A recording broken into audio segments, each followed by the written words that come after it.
If you want big, juicy brown meat like me, can I say that? YouTube, we're back in the kitchen today, guys.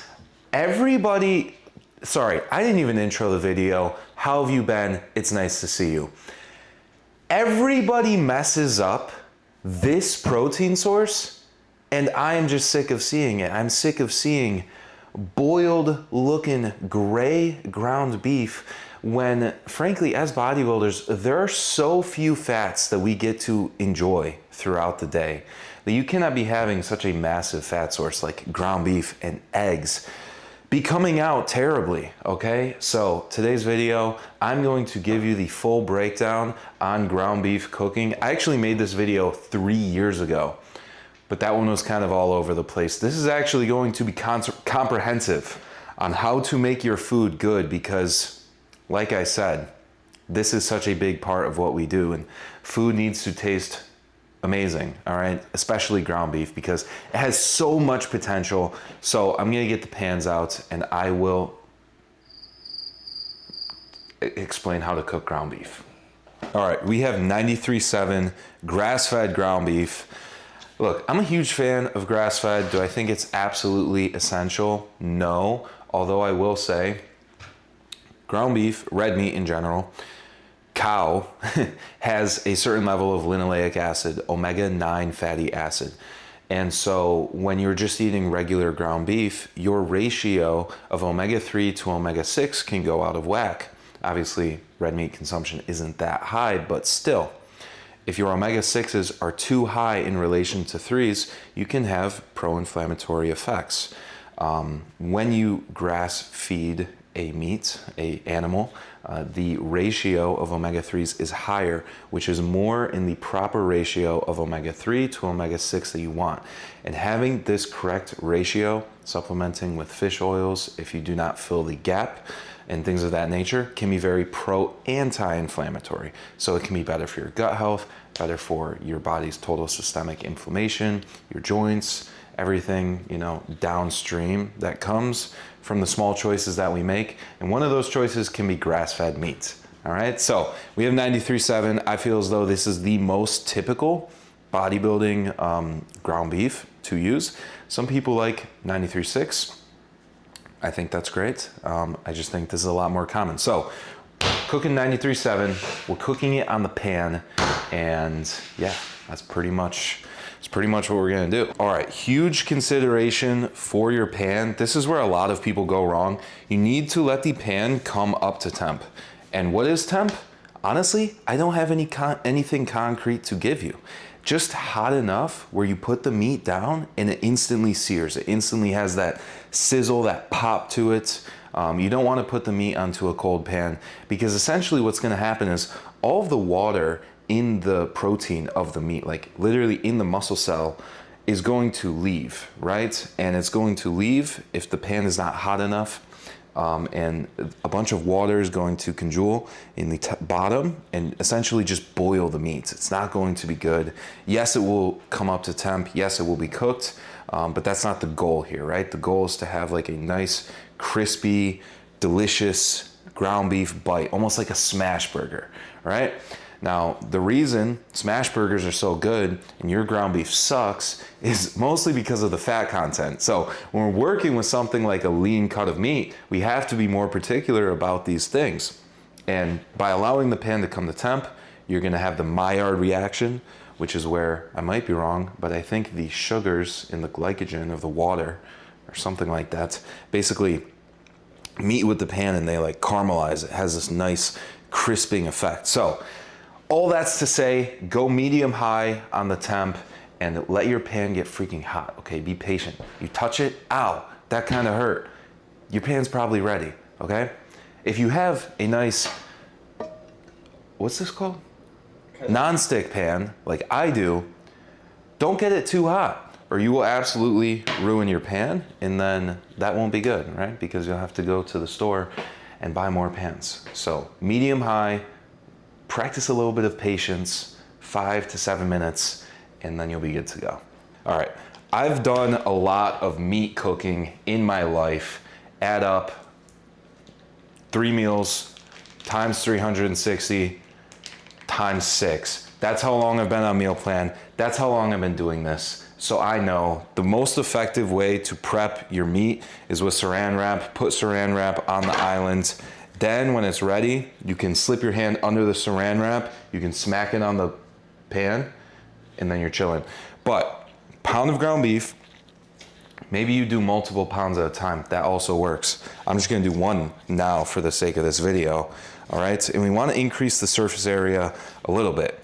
You don't wanna go too flat, but you also don't just wanna chunk the whole pound as a brick in there. All right, this is my go-to seasoning.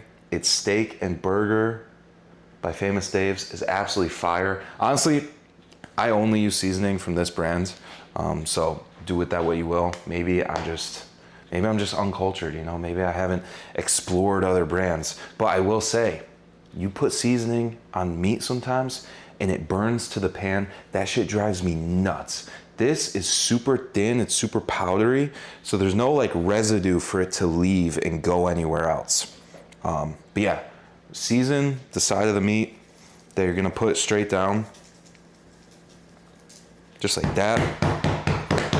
Smack it in so that it doesn't leave the meat. You know, like I have a thing. I don't want shit burning to my pan, all right? And then once your pan is nice and hot, and you say, ow, that kind of hurt, your meat's ready to go on. So, like this. Saran wrap method remains unpatched.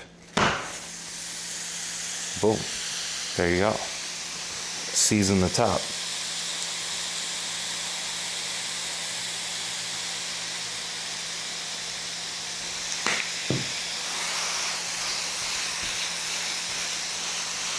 All right, now from here, like I said, the water is still gonna leave.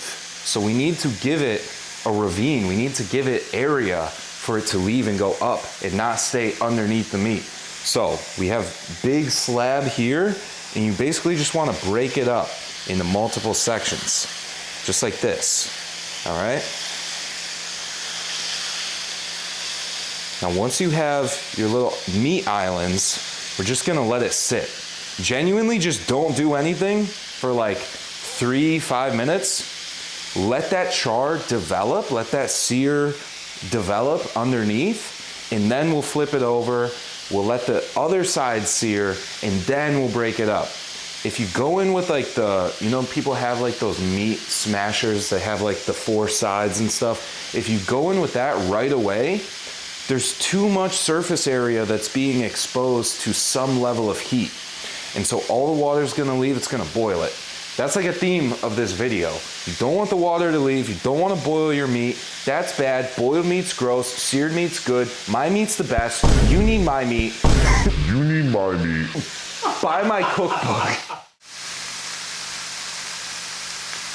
Okay, do you guys see how the brown is starting to come up the sides of each patty here?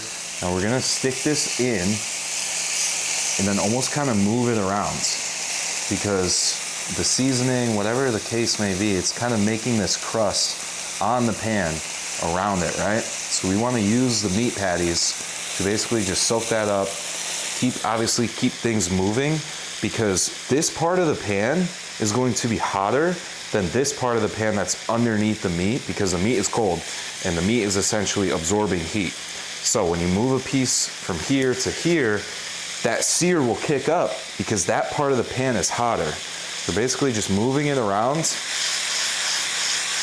on those fresh parts of the pan that are staying hot.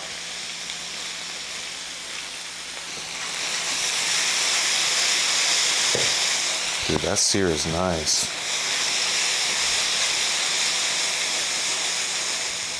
So it's ready to flip. Bring the camera over here, actually. See that? Straight gas pack, bro. This is what you need. It kind of looks burnt, but it's just the onion powder, garlic powder, whatever's in there, that's like low-key burning. But it doesn't matter, right? Because it tastes good. It looks really perfect. All right, now that we flip them over and we see this nice sear, Now we can start breaking them up into smaller chunks. We're essentially just repeating the first step, just getting smaller as we go.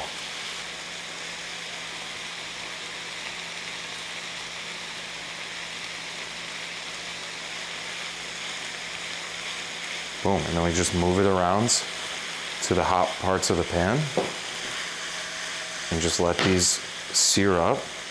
Don't let the water stay under the meat. Move it around so that the water can absorb and go up in the air. And we're almost done. Again though, patience. We pretty much just want to let this sit and let that side absolutely cook. Not, we don't want to do anything too crazy. All right, and then just pretty much just keep moving it around, and you'll notice when you're moving, when you're making the right movements, because the pan will start flickering. It'll make more of those like sear noises, and that's what you want. Is pretty much just keep it fresh, keep it on, a hot part of the pan, so that sear keeps developing, and pretty much just let it chill right here until it's cooked all the way through, and then you can go in one last time, break it up to like bite-sized pieces, and you're chilling. Go. Look at that, bro. Absolutely phenomenal.